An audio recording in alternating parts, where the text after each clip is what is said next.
Pocket FM. To unlock all the episodes, click the link in bio. Don't cry, honey. Just stay in the trash until it's safe. 5-year-old Amelia held back tears. When will that be? Gabriella couldn't look her child in the eye. She wanted to comfort her, tell her everything would be okay. But in the next room, a man waited with an assault rifle. The trash can Amelia hid in was full of fetid, rotten food. She wasn't sure what she felt under her feet, but she knew it was sharp. She couldn't help but weep. Please, Gabriella whispered. They'll hear you. I know, Amelia cried. I'm sorry. She wanted to be quiet, but she couldn't stop the tears. Gabriella always had enemies. It came with her line of work. That's why she kept Amelia a secret these past 5 years. Now that her enemies had infiltrated her home, she couldn't risk them discovering her only daughter. Amelia, she said firmly, I need you to be brave, okay? But the girl kept crying. Gabriella knew she needed a distraction. She removed the necklace she was wearing. It held a beautiful jade pendant she received from her own mother long ago. Don't worry about me, or the trash, or anything else. Gabriella handed her daughter the necklace. Just keep this safe. Can you promise me you'll do that? Amelia calmed down a bit. She nodded. I promise. They stared at each other. Neither knew if they'd see each other again. I love you, Mama. I love you, baby. Gabriella put the lid back on the trash can. She walked out of the kitchen, hands in the air. Amelia tried her best to listen to what was happening outside. She heard Gabriella talk to the gunmen, who must have been in the next room. Whatever you want me to do, we can do it peacefully. There was a loud burst of sound. Then, it was as if something hit the ground with a thump. Amelia shut her eyes tight. She held her mother's necklace to her cheek. I'll keep it safe, she whispered. I promise. The police wouldn't arrive until 20 minutes after the home invaders left the premises. They found Amelia in the trash, still clinging to the jade necklace. With her family murdered, she was soon placed in an orphanage. It was a filthy, horrific place, where her small size made her an easy target for bullies. Amelia usually kept to herself, hiding the jade necklace under her thin mattress. Even without her mother, Amelia was hell-bent on keeping the promise she made to her. But one day when she was 10, a girl named Elena noticed the lump in Amelia's bed. When Amelia wasn't looking, the girl snatched the shiny jade necklace and dangled it in front of Amelia, laughing.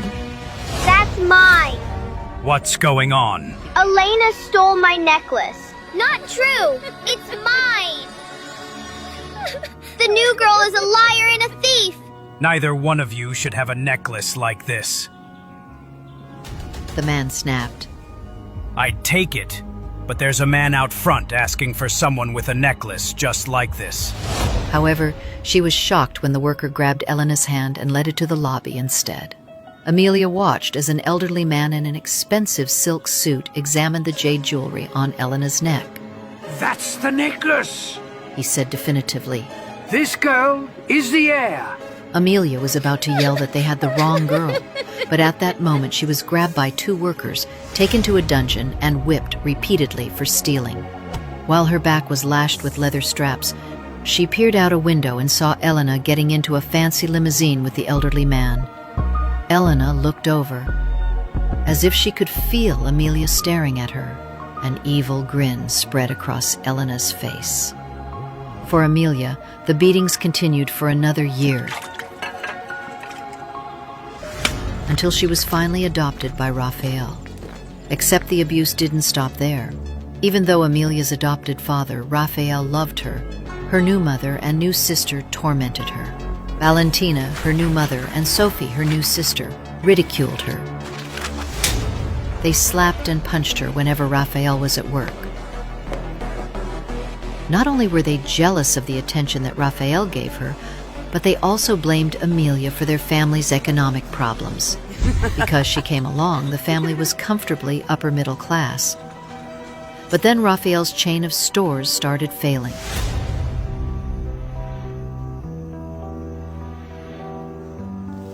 They were forced to sell their house and move into a condo. And yet, Raphael continued to send Amelia to expensive private schools. He only wanted the best for her. But when Raphael wasn't home, Valentina and Sophie were very mean to Amelia. They hurt her with any means necessary. Going to school with Sophie was a constant source of pain for Amelia. Sophie, who never studied, was always praised by the teachers. Sophie, you're such a bright student.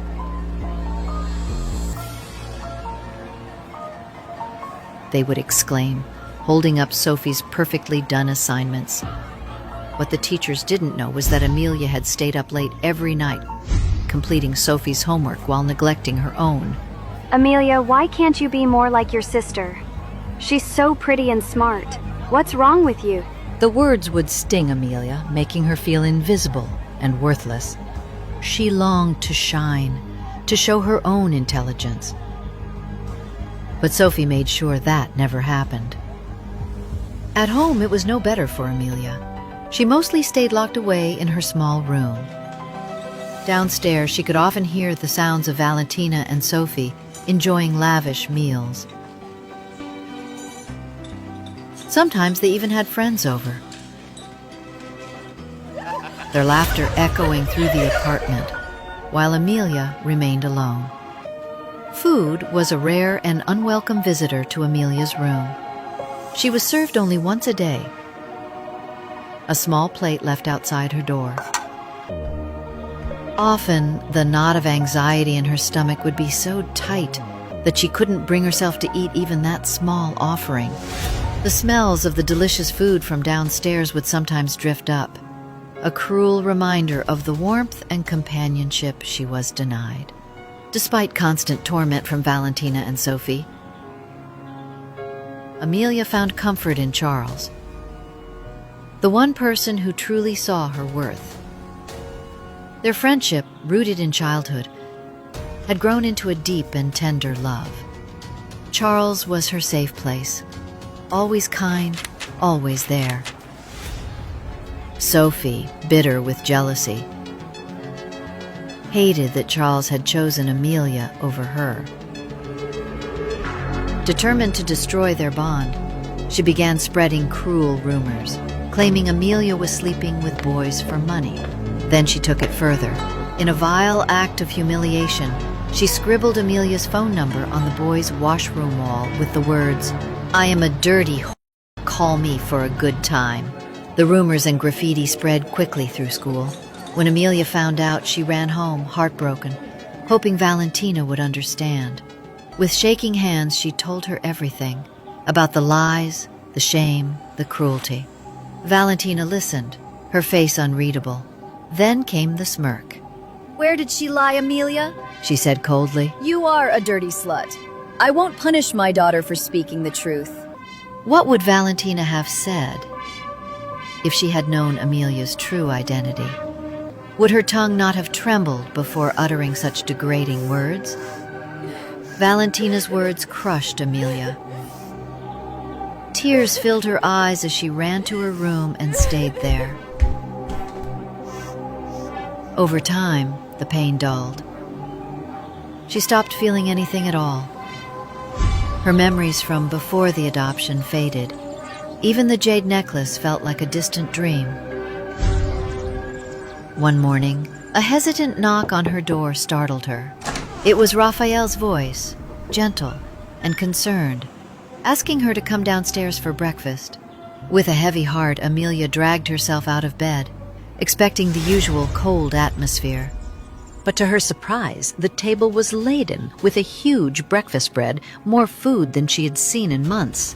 A colorful banner hung across the wall, proclaiming, "Happy 18th birthday, Amelia." A wide, genuine smile bloomed on her face, chasing away some of the darkness.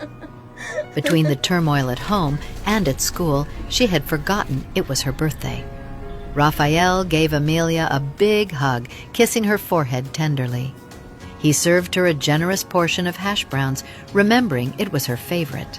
Across the table, Valentina and Sophie sat with forced, artificial smiles on their faces, masking their hatred and envy towards Amelia. Sophie leaned towards Valentina, whispering something in her ear. "I am going to give this a gift she will never forget." They exchanged a knowing look, followed by a cruel giggle. Amelia and Raphael ignored it, thinking it was just usual gossip between the mother and daughter. That night, Raphael had organized a lavish 18th birthday party for Amelia at a popular club.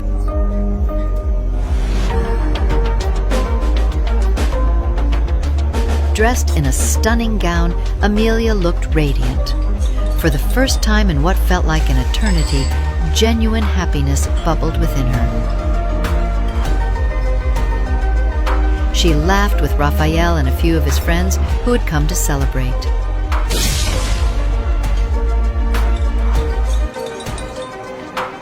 Suddenly, Sophie approached her with a sweet smile on her face. Happy birthday, sister. She said, her tone dripping with false sincerity. She held out a glass. I'm really sorry for everything I did. Why don't we be friends and put all this behind us? Let's drink to our newfound friendship. Amelia was skeptical. Could Sophie truly be sincere? But the festive atmosphere and the rare feeling of joy made her hesitant to doubt her stepsister's intentions. She thought maybe, just maybe, Sophie was finally trying to make amends.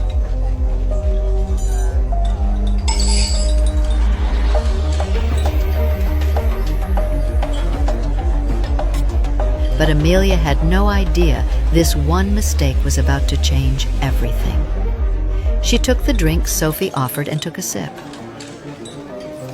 Almost immediately, the lights around her seemed to grow brighter, the music louder, the energy of the club intensified tenfold.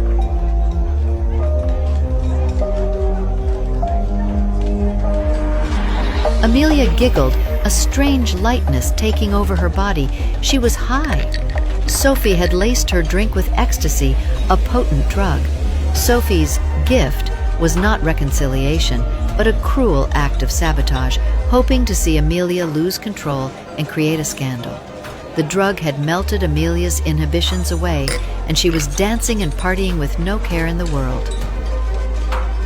The next thing she knew, she was in the arms of a breathtakingly handsome, Spanish-looking man, his lips locked with hers. Amelia didn't hesitate to reciprocate, lost in the intoxicating haze of the drug and the moment. She woke up the next morning, naked, in a beautiful and luxurious hotel room.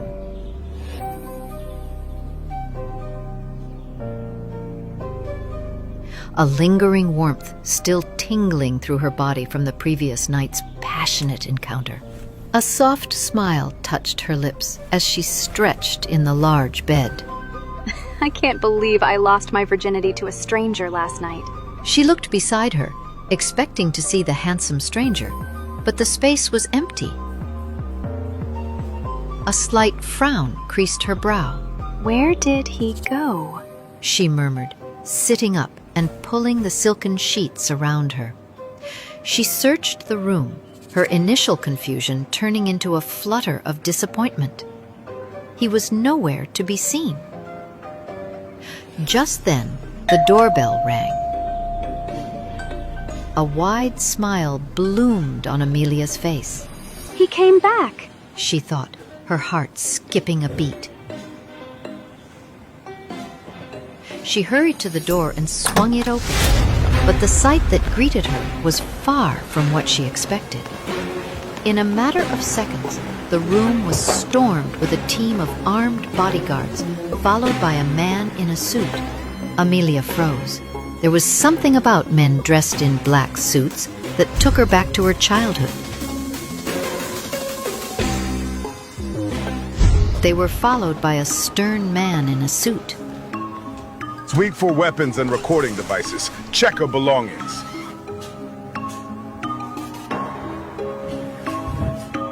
He pinched his brow.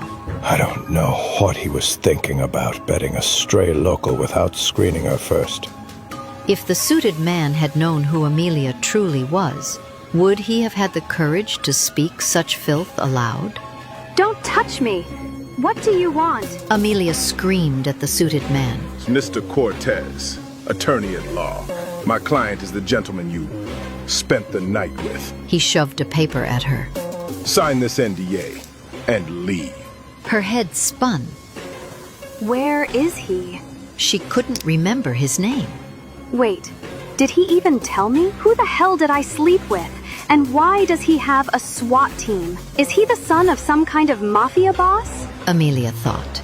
Mr. Cortez rudely snapped at her. Miss, where is your cell phone? Did you take any photos or video recordings of him? We took a selfie. A guard yanked her phone from her purse. Cortez ordered, Delete it. Wipe all traces. That's my property. Amelia seethed. She would have slapped them if she weren't stuck naked under the sheets. Where is your client? I want to speak with him, now. The lawyer pushed his glasses up his nose. He's gone. His jet left this morning. You won't see him again. Amelia's face fell as she fought the sting of tears threatening to stream from her eyes. How did she go to sleep in heaven and wake up in a living hell? Defeated, her voice cracked. Well, can I at least know his name? Mr. Cortez looked at her with no emotion. If you don't know him, it's because he chose to remain anonymous. That's the protocol he's instructed to follow for all intimate encounters. It's nothing personal. His words were a punch to Amelia's gut. Now please sign this NDA stating you won't attempt to defame or blackmail my client. Cortez handed her a contract and a pen. A single tear fell onto the document as Amelia signed it. How was she supposed to defame a man whose name she didn't even know? And now that they deleted the only photo she had of him, it was as if the night they shared never happened. She felt embarrassed, stupid, and ashamed. Tell your client he disgusts me, and I'll never forgive him for treating me like this. If he ever comes near me again, I'll destroy him. 2 months had passed since the mysterious, handsome ghost slept with Amelia and disappeared. The pain he left behind had faded into the background. Life, for once, felt perfect. She was about to graduate, had secured admission to her dream college, and her childhood crush, Charles, had asked her to prom. They kissed for the first time and began dating, but Amelia had no idea her perfect life was about to shatter again. In the Rivera family's Miami estate, Amelia stood ironing her graduation gown when Charles came bounding up the stairs, beaming. He had just been accepted to Columbia, the same college as Amelia, and couldn't wait to tell her. Her reaction was everything he hoped for: a squeal of joy, arms around his neck, and a kiss. But the moment turned when Amelia's body swayed and her knees buckled. Charles caught her. Whoa, you okay? At the clinic, the truth landed hard.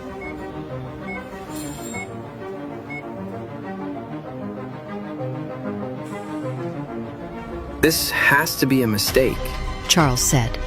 Stomach bug? Food poisoning? The doctor shook her head. The results are clear. She is pregnant. Charles looked at Amelia, desperate. But we haven't even... His voice trailed off at the guilt in her eyes. I'm sorry, Charles. It was before us. Just once. On my birthday. The doctor added gently. Sometimes, once is all it takes. Charles stared, heartbroken. Amelia, who's the father? Her breath caught. She didn't have an answer. She didn't even know his name. Amelia had no idea how she would face her father.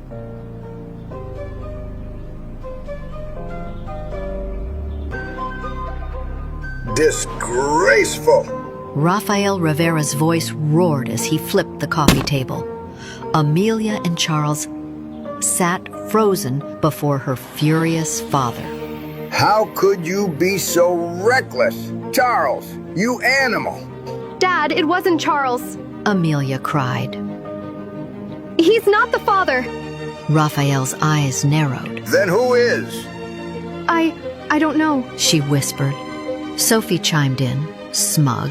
You didn't even know the guy? How could you do this to Charles? Amelia snapped. Stay out of it, Sophie. Amelia could feel it. Sophie had a hand in her ruin, but she had no proof, just the bitter taste of betrayal. I know I messed up. Amelia said, holding her ground. But I'm owning it. Enough! Raphael thundered, pulling out his phone. We're getting rid of this problem tomorrow. Amelia grabbed it. No. What do you mean, no? Her voice trembled but stayed firm. I think I want to keep the baby. I'm an adult. It's my choice. Raphael slapped her for the first time in her life, and Sophie giggled. Amelia's cheeks stung, but the fire in her chest burned hotter. That slap? She wished the man who left her in this mess felt it too. I made a mistake, she said, steady. but it's not the Dark Ages. I can be a single mom and still live. Raphael pointed to the door. Not in this house. If you keep the child, you're on your own.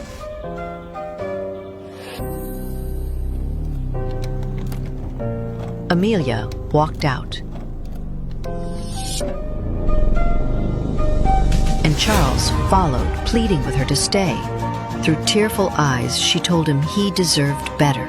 Columbia, a clean future, not the weight of her mistakes. Though it broke her, she let him go, choosing to walk away before her resolve crumbled. Their paths had to split. What Amelia didn't know was that this one mistake would haunt her forever. Amelia had no idea who her child's father was, but she had one lead, Mr. Cortez. One email later, she was in his office, determined to deliver a message. Whoever his client was, he had wrecked her life. Miss Rivera, lovely to see you. She cut him off. I only reached out because your client deserves to know he has a child on the way, not that he knows anything about responsibility. And just so we're clear, I'm keeping this baby. I didn't come here to be bullied. Mr. Cortez folded his hands with a smirk. My client supports your decision. Amelia blinked. Wait, really? He still has no intention of being involved and will remain anonymous. Of course. She rolled her eyes. Still awful. Mr. Cortez slid a document toward her. You signed an NDA. There's a clause releasing my client from all parental responsibilities in case of pregnancy. He chuckled. Do you not read what you sign? Free legal advice. Amelia clenched her fists. Why did I even bother? Have a good day, Mr. Cortez. Miss Rivera. His tone stopped her. You'll want to hear this. She paused. My client is offering to cover all medical expenses and provide a stipend until the child turns 18. Amelia stared at him, suspicious. Is this real? What's the catch? Mr. Cortez slid another contract across the table. Sign this and the support is guaranteed. She narrowed her eyes. What am I agreeing to? If, at any point in the next 18 years, my client chooses to be involved, you'll grant him shared custody. You and the child must move into his home. This is unbelievable. Amelia shot to her feet, her chair crashing back. So if he randomly decides to play dad, I'm supposed to uproot everything and move in, just like that. You're getting ahead of yourself. That would only happen if he steps into the role. Amelia sat back, thinking. Her father had cut her off. Raising a baby alone wouldn't be easy. And so far, the guy hadn't done one decent thing for her. Odds were he never would. If only Amelia knew her real identity. Keep this safe. It'll unlock your future. She wouldn't have had to settle for the pennies being thrown her way. She would have met Mr. Cortez with more ferocity. But having nowhere to turn, she had to accept the conditions for her child's well-being. But she had no idea this was only taking her closer and closer to her real identity. A mischievous smile crept across her face. Fine. If he ever crawls back, at least I'll know who the is. And if he makes us move in, I'll make his life hell. Where do I sign? Amelia half expected her child's father to show up the day she gave birth to her healthy baby boy, Max Rivera. But 6 years passed, and he never did. But fate had a twisted sense of humor. because just when she thought she was free of him, life had other plans. Amelia had built a simple, fulfilling life with Max, now 5, after being cut off by her father. She stayed in Miami, juggling college, motherhood, and an internship until she earned her degree. One evening, she found Max glued to the TV, watching CNN. Max, let's switch to something more age-appropriate, she said, tossing a pillow at him. The news is appropriate for your age, he replied without looking up. She grabbed the remote. Look, funny pet videos. Amelia laughed at a dancing parrot. Mom, this is for babies. She tickled him until he giggled. After a long day, I need tiny cats bullying big dogs. Max rolled his eyes but gave in. For 5 years, it had been just the two of them. Just then, a notification buzzed. Shoot, the food delivery's here. Max lit up. Ramen? Your favorite. She grabbed her hoodie. Stay here and don't open the door for anyone. Amelia had no idea that just a rundown to get takeout would change her entire life. She hopped into the elevator, but the moment the doors shut, it jolted and went dark. No. Frantic, she hit every button. Call box was dead. Her phone had no signal. Hello? I'm in the elevator. Can anyone hear me? 10 agonizing minutes passed. Then another 10. Panic rose in her chest. Max would be scared. Finally, the elevator hummed back to life, and she bolted to her apartment. Max, baby, I'm so sorry. Mom is back. Silence. Her stomach dropped. Max? She checked his bedroom, the bathroom, the kitchen, even the closets. Nothing. Fearing her son had been abducted, Amelia bolted out of the building. When Amelia reached the street, her breath hitched. 4 black luxury cars were lined up in front of her building, their tinted windows too dark to see inside. Panic surged as she ran to the closest one and pounded on the door. Max! Max, baby! Are you in there? Before she could bang again, a hand landed on her shoulder.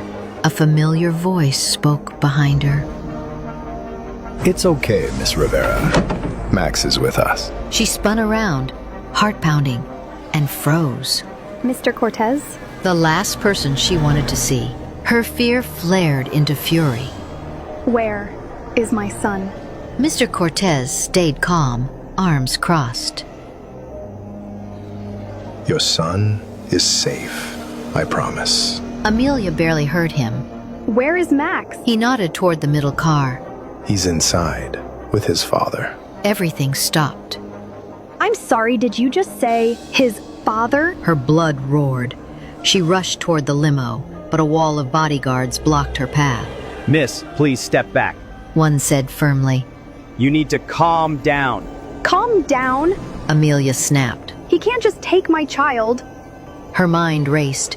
She'd imagined Max's father showing up, mostly so she could slap him and end things once and for all, but not like this. The worst part? The man had her son in a car, and she still didn't know who the hell he was. Little did she know that his true identity would be beyond her wildest dreams, just as hers would be for him. A man with Spanish features sat in the back of a limousine, staring at Max Rivera, who glared back defiantly. Dressed in a sharp navy suit, he turned to his assistant, Victor. Victor, what's wrong with the kid?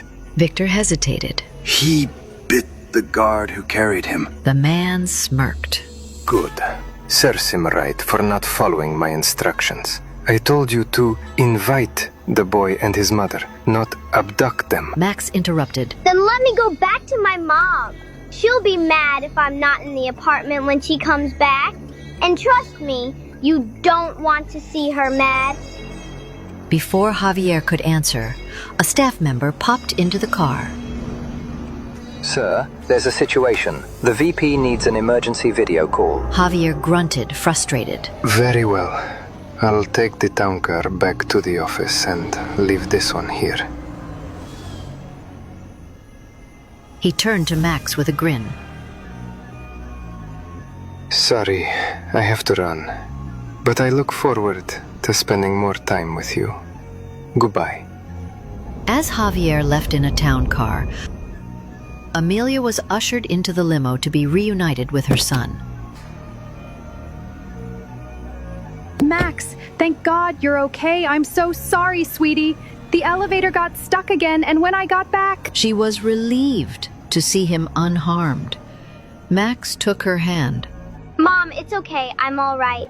Victor, still perched in a corner of the limo, spoke up. Miss Rivera, on behalf of my boss and myself, we apologize for the misunderstanding. We didn't mean to cause any distress. Amelia shot him a glare.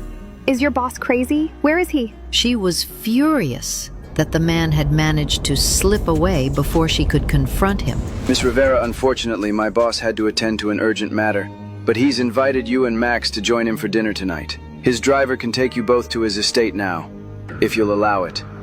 Victor offered a nervous smile, unsure if she would agree to see Javier.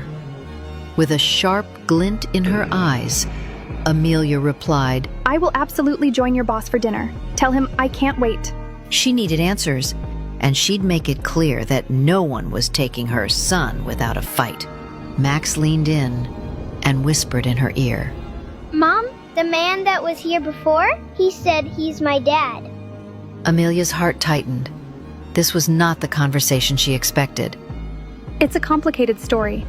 The short answer is yes, he is. But I'll explain later, okay? The limo drove toward Javier's home, and when they crossed a bridge leading to a private island estate, Amelia's jaw dropped. Max's father lives here? She had guessed the man was wealthy, but she hadn't expected private island rich.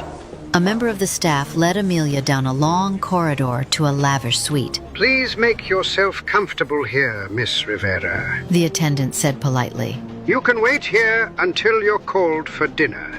Amelia nodded absent-mindedly. At 8 o'clock, Mr. Grant arrived to fetch Amelia for dinner, while Max was asleep. The butler led Amelia to the formal dining room, softly lit with candlelight.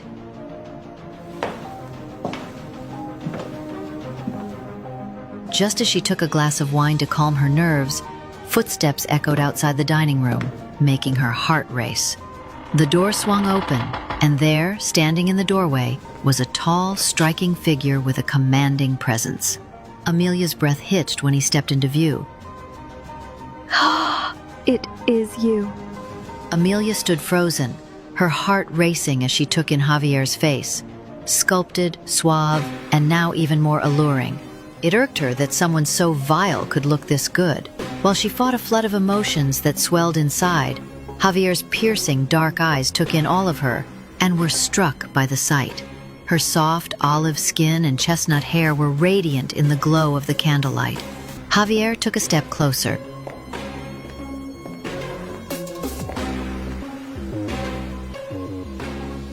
Hello, Amelia.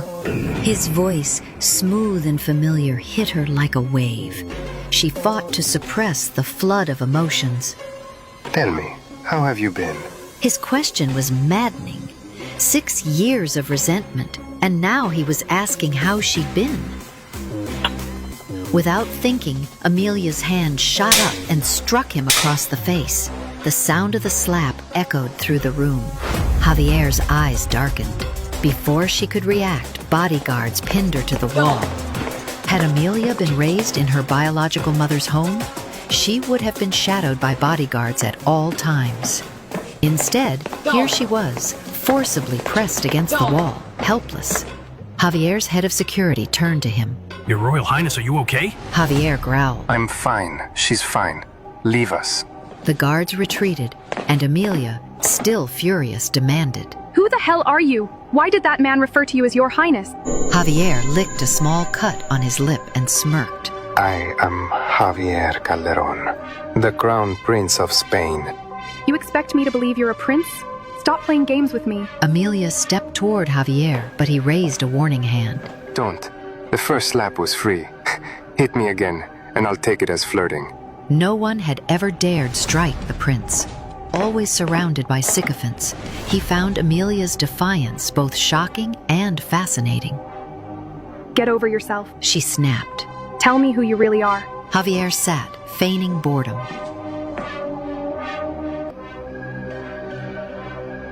You have a phone.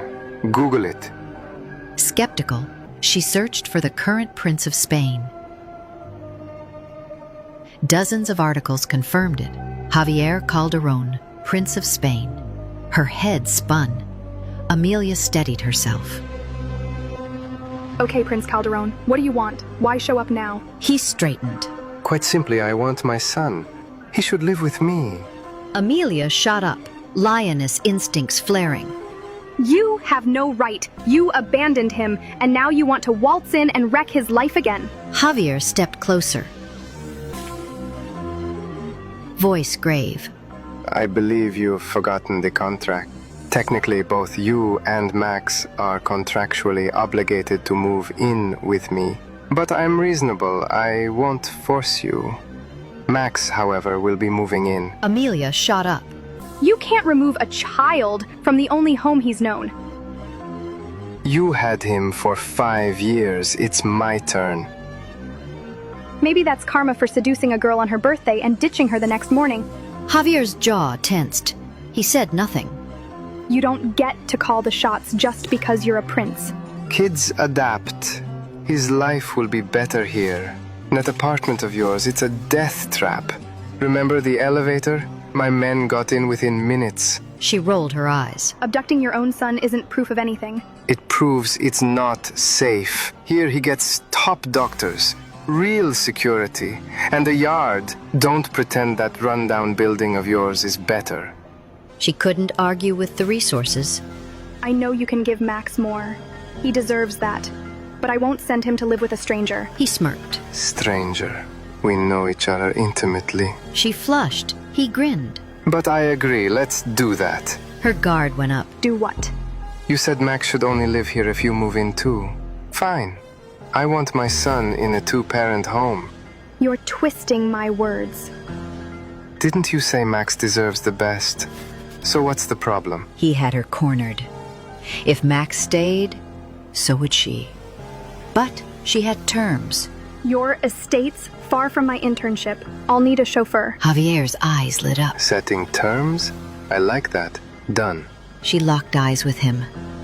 And stop stalking me. It's not stalking, it's intel. But fine, I'll stop if it bothers you. He tilted his head. The contract says you share my bed. I might enforce that clause. Amelia's eyes flared.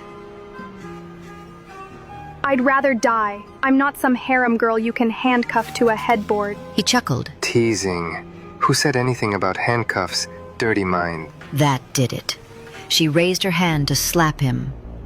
Relax. Then saw the smirk on his face. He said, The girl I knew could take a joke. She clenched her fists. That girl had to raise a child alone after being disowned by her family. Because of you. Try doing that for 6 years and see how funny life feels. She turned to leave. Amelia, wait. She paused. For Max's safety, no one can know I'm his father. I have enemies. If it gets out, he's a target. Not your family, not your friends, no one.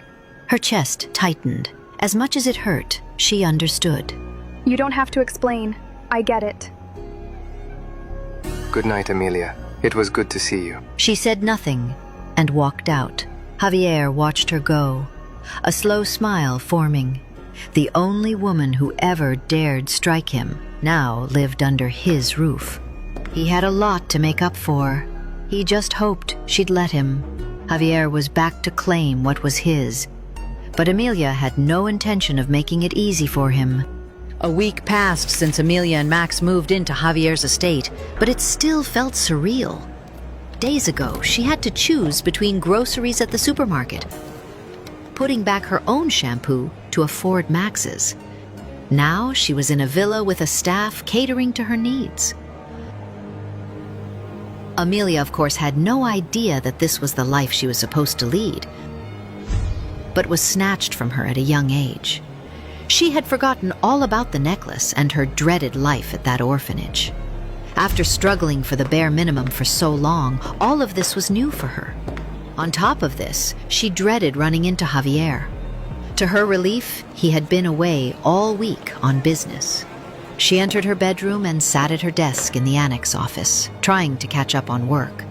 Balancing the move and her internship as a translator with Miami's Council of Foreign Affairs had been tough. Tensions in her office were escalating as the High Commissioner of Foreign Affairs was meeting Mexico's nomis to the Prime Minister. And even as an intern, Amelia couldn't afford mistakes. The sleek cars arrived. As the Prime Minister stepped out with his entourage, a familiar face caught Amelia's eye. Her breath hitched. Charles Dawson, the man she had once loved and left behind. He looked even more distinguished than she remembered. When their eyes met, his expression darkened before she quickly looked away. Amelia's heart pounded. She wasn't sure if fate was being cruel or giving her a second chance. Either way, she wasn't ready for it. Amelia was dreading the inevitable. Her and Charles crossing paths again. A gala dinner to honor Mexico's Prime Minister was just around the corner, and both of them would be there. As if that wasn't enough, Javier, the man she was contractually bound to and desperately trying to avoid, was the guest of honor. Dodging one was hard enough. Dodging both of them felt impossible. Her only plan was to stay invisible. But the second she stepped into the glittering dinner hall, all plans unraveled. Across the crowd, her eyes met Charles's, and the world blurred. Charles stepped closer. They stood frozen in awkward silence for a few seconds, until finally Charles broke it. Hey, he managed to say through his love-struck daze. Hey, yourself. Amelia smiled. We used to be more eloquent than this. Charles laughed nervously. Yeah, if you got us in the same room, you couldn't get us to shut up until we started dating. Then our mouths were occupied with other things. She stopped herself. Sorry, I made it awkward. He shook his head. It's okay. He smiled, gazing into her eyes. You look very beautiful in that dress. Charles and Amelia were basking in the innocence of nostalgia. But from across the room, someone was seething. It was Sophie. She was dating Charles, but jealousy twisted in her gut like a knife. One look at Amelia in that dress, and something in Sophie snapped. Without thinking, she grabbed the nearest cup of coffee and stormed over. Not a word, just fury. She dumped the hot liquid straight onto Amelia's chest. Amelia gasped, her body jerking from the shock as the scalding liquid seeped through her dress. The crowd froze, horrified. Still, Amelia didn't scream.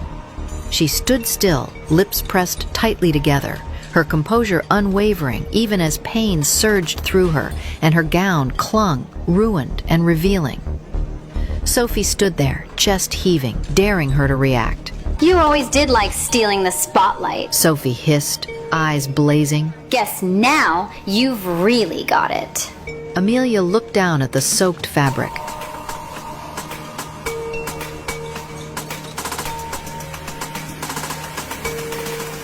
Then back up with cool defiance.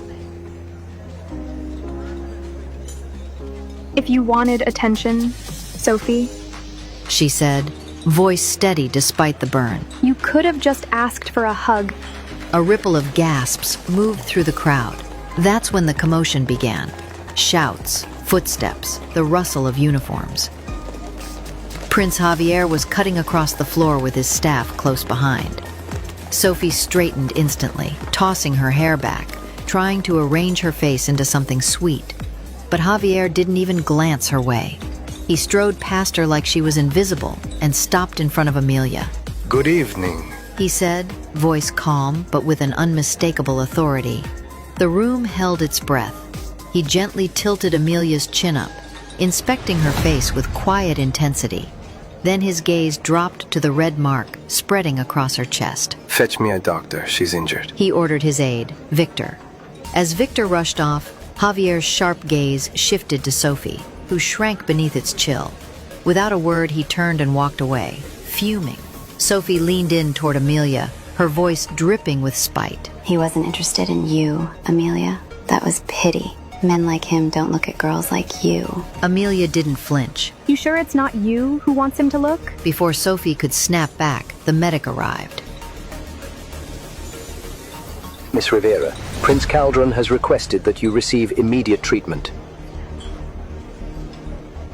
Amelia walked away with her head held high, burned but not broken, leaving Sophie to stew in the silence of her own envy. Observing Javier's attentiveness, Amelia began to wonder if he was developing feelings for her. Could he be falling for her? Could this strange arrangement somehow evolve into a real family? Amelia found herself slowly slipping into a dangerous dream, the idea of a future with Javier. Living under the same roof with the prince and her son Max had started to feel natural. There were moments, fleeting yet undeniable, where Javier's gaze lingered a little longer. His voice softened around her. It seemed absurd, too good to be true, but for the first time, it didn't feel entirely impossible. Just as hope began to flicker inside her, reality came crashing back. A royal staff member knocked on her door with a curt message. She was to remain confined to her quarters for the day. A special guest was arriving, and her presence wasn't required or wanted. The guest turned out to be Paloma Sanz, the poised and elegant daughter of Spain's president of the General Council. Paloma wasn't just royalty adjacent. She was tipped to be the future princess, and she wasn't coming to tour the palace. She was coming to meet Prince Javier. Amelia's heart sank. She peeked from her window and watched Paloma glide through the palace gardens with effortless grace, a vision of everything Amelia was not: noble, polished, and a perfect political match. She whispered to herself. Of course, she's everything he's supposed to want. Her fingers curled around the window ledge. This is the world he comes from, and I'm just a glitch in it. It stung, not because she wanted a crown, but because in that moment, she realized just how vast the distance was between her world and Javier's. Had Amelia known her true identity, she would have realized that she and Prince came from similar worlds. But for now, dreaming of a life with him wasn't just impractical, it was foolish. She was an intern with a complicated past, and he was a prince bound by duty. The fairy tale she had dared to entertain was already slipping through her fingers before it even began. Amelia tried to keep herself busy, but the image of Paloma walking beside Javier, so effortlessly, so confidently, kept replaying in her mind. It didn't help that the entire palace buzzed with excitement about the potential royal match. Staff whispered, speculated. By the time Paloma's sleek car rolled out of the palace gates, Amelia's heart felt heavy with defeat. She had to stop this. Stop hoping. Stop imagining a world where she and Javier were anything more than co-parents connected by a secret. That evening, as she sat staring blankly at the television in her quarters, her grandmother suddenly called.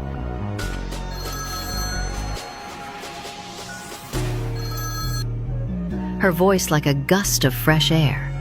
"You're going out," she declared. What? Amelia blinked, confused.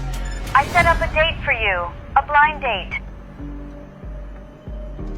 Amelia's first instinct was to refuse, but her grandmother's insistence softened her.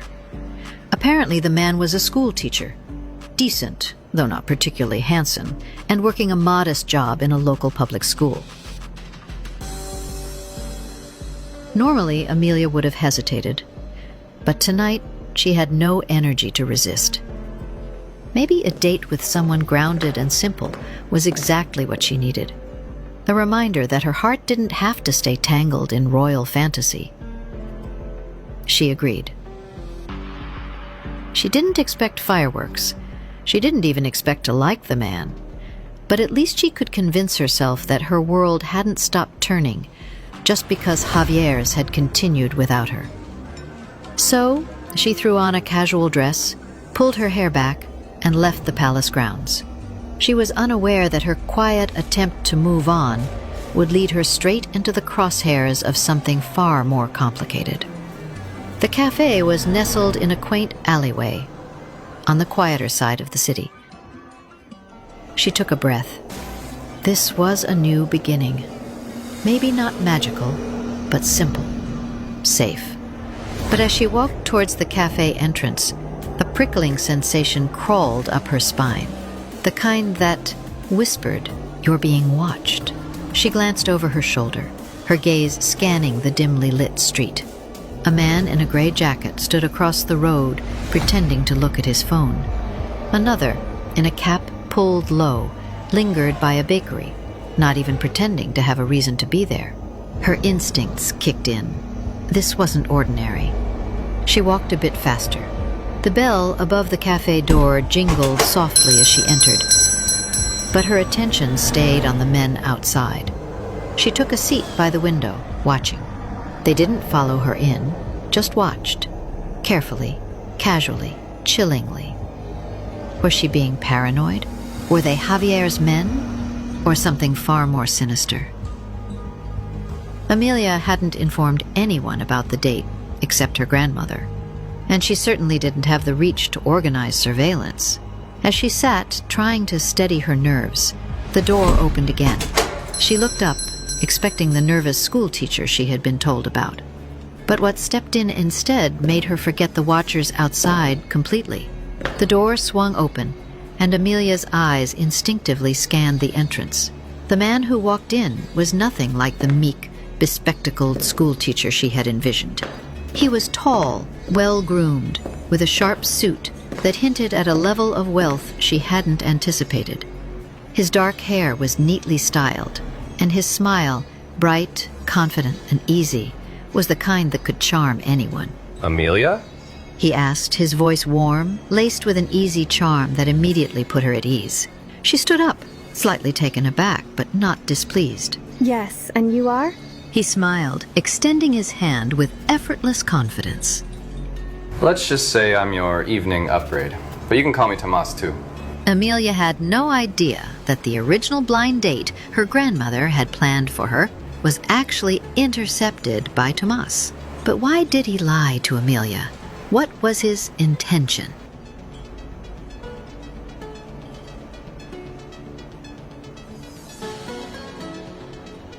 As they delved into the conversation, Amelia was surprised by how comfortable she felt. For the first time in a while, Amelia found herself relaxed. The weight of the palace, of Javier, and the looming uncertainty of her life seemed to fade away.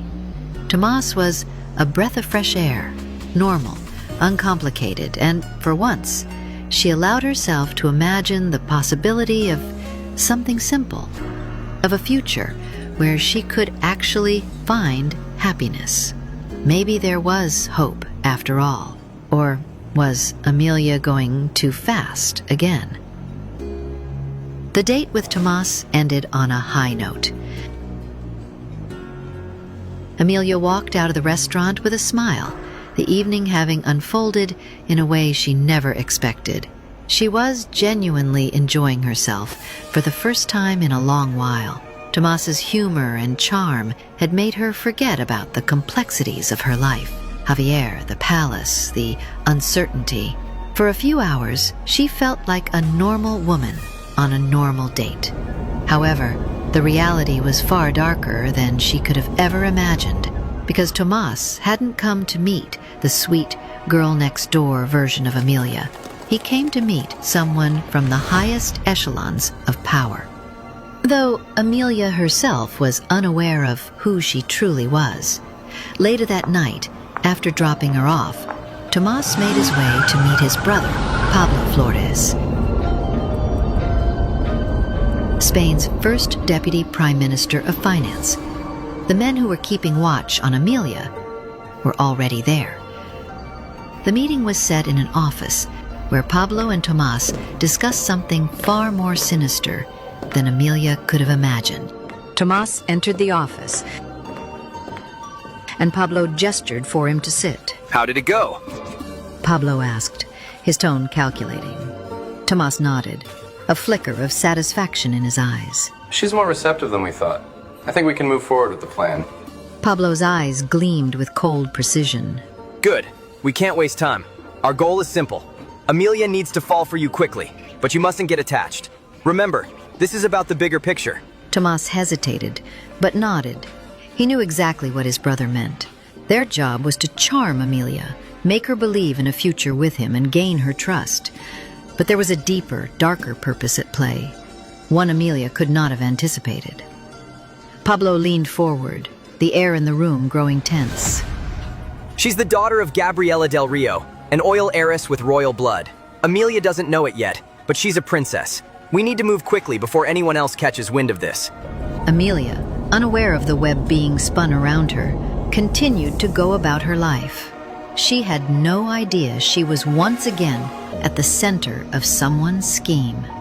Will Amelia ever learn the truth about who she really is? Will Amelia's real mother finally find her long-lost daughter? Will Javier be able to protect Amelia from Pablo's web of lies? Or will she become a pawn in Pablo's game? To listen to the full audio series, install the Pocket FM app now. Pocket FM. Download the app now. Pocket FM. To unlock all the episodes, click the link in bio.